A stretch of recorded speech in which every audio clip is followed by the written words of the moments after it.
প্রয়োজনে একা থাকুন, কিন্তু তবু এই 5 ধরনের মানুষকে এড়িয়ে চলুন। প্রথম, যে মানুষটা আপনার ভালো সহ্য করতে পারে না, সেই মানুষটাকে যতটা পারবেন এড়িয়ে চলুন। যে মানুষটা আপনার ভালো সহ্য করতে পারে না, সেই মানুষটা আপনাকে হিংসা করে। আর যখন একটা মানুষ আপনাকে হিংসা করে, সেই মানুষটা কখনোই আপনার ভালো চায় না। সে যখনই সুযোগ পাবে আপনার ক্ষতি করবে। সেই মানুষটা মিষ্টি মিষ্টি কথা বলে আপনার বিশ্বাস অর্জন করার চেষ্টা করবে, কিন্তু আপনাকে মন থেকে কখনো ভালোবাসবে না, মন থেকে কখনো আপনার ভালো চাইবে না। এই ধরনের মানুষ আপনার খুশিতে কখনো খুশি হবে না। আপনি কোনো ভুল করলে সেই ভুলটা সবার সামনে বলবে, যাতে সে আপনাকে ছোট করতে পারে, যাতে সে আপনার মজা নিতে পারে। তাই এই ধরনের মানুষের থেকে সব সময় দূরে থাকুন। দ্বিতীয়, যে মানুষটার মুখের কথায় এবং কাজে কোনো মিল নেই, সেই মানুষটাকে যতটা পারবেন এড়িয়ে চলুন। কারণ এই ধরনের মানুষ মুখে বড় বড় কথা বলবে, আপনাকে বড় বড় প্রতিশ্রুতি দেবে, কিন্তু সেগুলো পূরণ করার সময়, সেই কাজগুলো করার সময় সেই মানুষটা সেই কাজগুলো করবে না। আপনি ফেঁসে যাবেন। আপনি বিপদে পড়লেও সেই মানুষটার কিচ্ছু যায় আসে না। আপনি সেই মানুষটাকে ভরসা করবেন, বিশ্বাস করবেন, কিন্তু সেই মানুষটা আপনার সেই বিশ্বাসের দাম দেবে না, আপনার সেই ভরসার কোনো মূল্য দেবে না। তখন আপনি বিপদে পড়বেন। আপনাকেই সেই বিপদ থেকে একা বেরিয়ে আসতে হবে। তাই যে মানুষটা মুখে বড় বড় কথা বলে কিন্তু কাজে সেটা করে না, সেই মানুষটাকে যতটা পারবেন এড়িয়ে চলুন। তৃতীয়, যে মানুষটা সব সময় আপনাকে অন্যের কাছে ছোট করে, সেই মানুষটাকে যতটা পারবেন এড়িয়ে চলুন। তার সাথে কথা বলার, দেখা করার কোনো দরকার নেই।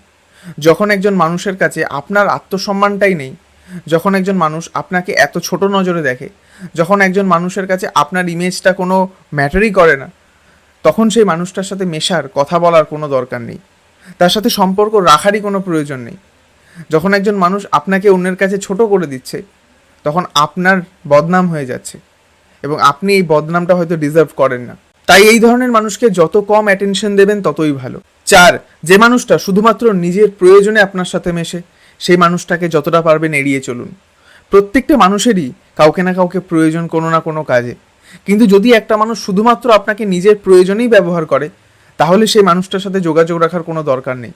কারণ এই মানুষটাকে আপনি আপনার প্রয়োজনে কখনো পাবেন না, কখনো তাকে পাশে পাবেন না, কখনো সেই মানুষটার সাহায্য পাবেন না। আর বন্ধুত্ব তখনই সুন্দর হয় যখন আপনি একটা মানুষের পাশে দাঁড়াচ্ছেন এবং সেই মানুষটাও আপনার পাশে দাঁড়াচ্ছে। কিন্তু যখন একজন মানুষ শুধুমাত্র নিজের প্রয়োজনে আপনাকে ব্যবহার করবে, সেই মানুষটার থেকে দূরে থাকাই মঙ্গল। 5, যে মানুষটা আপনাকে ইচ্ছে করে অপমান করে, সেই মানুষটাকে এড়িয়ে চলুন। সেই মানুষটা আপনার মধ্যে কোনো ভালো গুণকে দেখতে চায় না। সেই মানুষটা বারবার আপনার ভুলগুলোকে আপনার চোখে আঙুল দিয়ে দেখায় এবং আপনাকে অপমান করে, আপনাকে ছোট করে। আপনাকে শুধরানোর কোনো রাস্তা বলে না, আপনাকে সঠিক পথে যাবার কোনো ইঙ্গিত দেয় না, আপনাকে সবসময় অপমান করে। ইচ্ছে করে ছোট বড় কথা বলে আপনার মনোবল ভেঙে দেওয়ার চেষ্টা করে, আপনাকে নেগেটিভ দিকে নিয়ে যাওয়ার চেষ্টা করে। এই ধরনের মানুষের থেকে যতটা সম্ভব দূরে থাকুন। দেখুন, জীবনটা আপনার। এই জীবনটাকে সুন্দর করে গুছিয়ে রাখার দায়িত্বটা আপনার। আপনার আশেপাশে এমন অনেক মানুষ থাকবে যারা আপনার ভালো চায় না, হাতে গোনা কিছু মানুষ থাকবে যারা আপনার ভালো চায়।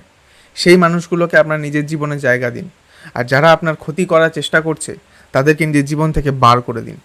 আপনার ভালো থাকাটা ইম্পর্টেন্ট।